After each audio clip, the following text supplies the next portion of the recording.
मेरे कई फ्रेंड्स थे जो प्राइवेट स्कूल्स में थे, तो उनका ये रहता था कि गवर्नमेंट स्कूल में इतना कुछ होता नहीं है। लेकिन जब मैंने किया तो फिर वो भी कहते हैं कि वो गवर्नमेंट स्कूल से कर जाते हो, तुम प्राइवेट स्कूल में भी जाकर कुछ नहीं कर रहे। मैं कहता हूँ कि अगर आप गवर्नमेंट स्कूल में और आपने आपको कम समझते हो कि आप गवर्नमेंट स्कूल से आप कोई कंपटीशन ऊपर निकाल सकते हो, ऐसा कुछ नहीं है। मेरी मम्मी ने कहा कोई बात नहीं, फर्स्ट अटेम्प्ट में तुमने क्लियर किया है बिना किसी कोचिंग के, क्योंकि पापा सिक्योरिटी गार्ड है तो ज़्यादा कुछ फाइनेंशियली बहुत थोड़ी दिक्कत है। मेरे जो फादर हैं उनकी प्राइवेट जॉब है, अकाउंटेंट है वो प्राइवेट, और जो मेरी मम्मी है वो हाउसवाइफ है। मेरी एक एल्डर सिस्टर भी है जो अभी नर्सिंग कर रही है, बीएससी नर्सिंग। मेरे फादर इलेक्ट्रीशियन हैं और मेरी जो माँ है वो हाउसवाइफ है। मेरे फादर शॉपकीपर हैं, मेरे एक बड़े सिस्टर हैं जो फिजियोथेरेपिस्ट हैं। मेरे पापा सिक्योरिटी गार्ड है, मेरी मम्मी हाउसवाइफ है एंड मेरा भाई अभी 10th क्लास में है। मेरी माता एक हाउसवाइफ है और मेरे पिता एक वीकली बाज़ार में काम करते हैं।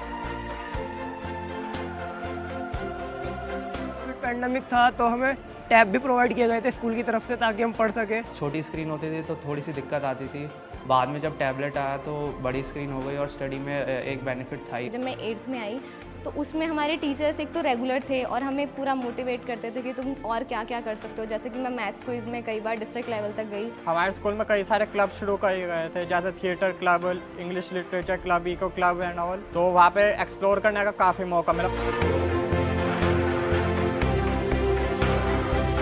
गवर्नमेंट स्कूल में ऐसी टीचर्स नहीं आते, वेल क्वालिफाइड टीचर्स आते। इतने सारे एग्जाम क्रैक करके कोई गवर्नमेंट स्कूल का टीचर बन पाता है, तो वो टीचर अपने बच्चों को कितने अच्छी तरीके से पढ़ाएगा। जो हमारे टीचर्स हैं वो हमें बोर्ड से ज़्यादा जेई वगैरह के लेवल का ओरिएंटेड पढ़ाते थे। हमारे जो टीचर्स थे उनसे हम अगर रात को भी पूछते थे वो क्वेश्चन हमारे सेंड करते थे। वो जो मेडिकल रिलेटेड टॉपिक्स थे जो कभी बोर्ड एग्जाम में नहीं आते पर वो मेडिकल एग्जाम्स में आते हैं, उनको अलग से भी पढ़ाते थे। ना 10th की क्लास टीचर थी, वो आज भी ऐसे फ़ोन कर करके मैसेज कर करके पूछती है, तो वो हमेशा ऐसे पीछे से लगे रहते हैं कि तुम करो। हमारे जो टीचर्स थे वो हमें गाइड किया करते थे, हमें मोटिवेट किया करते थे। पूरे साल के दौरान मुझे रियलाइज़ करवाया कि पॉसिबल है मेरे लिए कुछ भी। साल मेरे मैथ में 100 नंबर आए थे, 100%। के अच्छे नंबर आते थे, उसको शाबाशी भी देते थे, तो क्लास में एक क्रेज़ रहता था कि कौन अच्छा परफॉर्म करेगा। ये पूरा गेम जो है डेडिकेशन और इंटरेस्ट का है। इसमें ये पढ़ाई मैटर नहीं करती, पढ़ाई तुम अपने आप करोगे अगर तुम्हें इंटरेस्ट है। आपको अपने हिसाब से अपना टाइम टेबल डिज़ाइन करना चाहिए जो आपको सूटेबल लगे। तो कंसिस्टेंसी बहुत ज़रूरी है, चाहे आप रोज़ का 1 घंटा दो, पर वो 1 घंटा कंसिस्टेंट होना चाहिए। मैं नीट के लिए जब प्रैक्टिस कर रहा था तो मैं और चीज़ों से पूरा कट गया था। अगर हम पिछले दिन से 1% बेटर हो जाते हैं तो हम साल के एंड तक अपने 37 टाइम्स बेटर वर्जन हो जाते हैं।